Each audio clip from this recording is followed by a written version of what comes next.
आज वो पतन के रास्ते पर चली गई, घर को आग लग गई घर के चिराग से।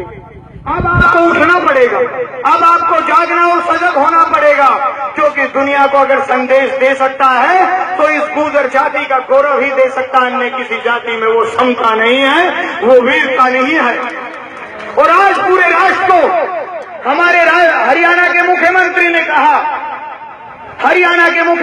कहा कि अगर मेवों से हरियाणा को सुरक्षित रखना है तो आसपास के क्षेत्र में गुर्जरों के गांव को बसा दीजिए, और इस देश को अगर सुरक्षित रखना है तो गुर्जरों को सीमा पर लगा दीजिए। सारा देश सुरक्षित हो जाएगा, सारा देश रक्षित हो जाएगा।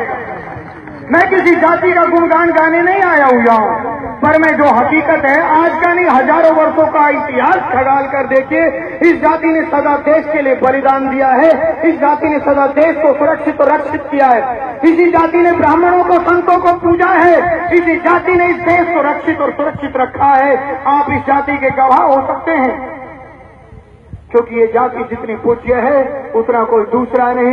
आज यहाँ इस तपस्या को देखकर मुझे गौरव हुआ, क्योंकि दोबारा पुनः इस जाति का गौरव जागने लगा है, पुनः इस जाति का गौरव जागने लगा है।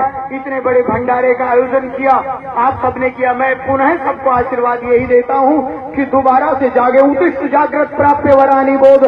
हे इस जाति के देव के सैनिकों, हे इस जाति के देव के सैनिकों, पुनः उठ जाइए इस क्षेत्र के लिए, इस देश की रक्षा और सुरक्षा के लिए तुम्हें पहला कदम उठाना है, क्योंकि बलिदान अगर कोई दे सकता है तो ये गुर्जर जाति दे सकती है देश के लिए, और तुम्हें इस देश के लिए सुरक्षित करना है इस देश के नक्शे को।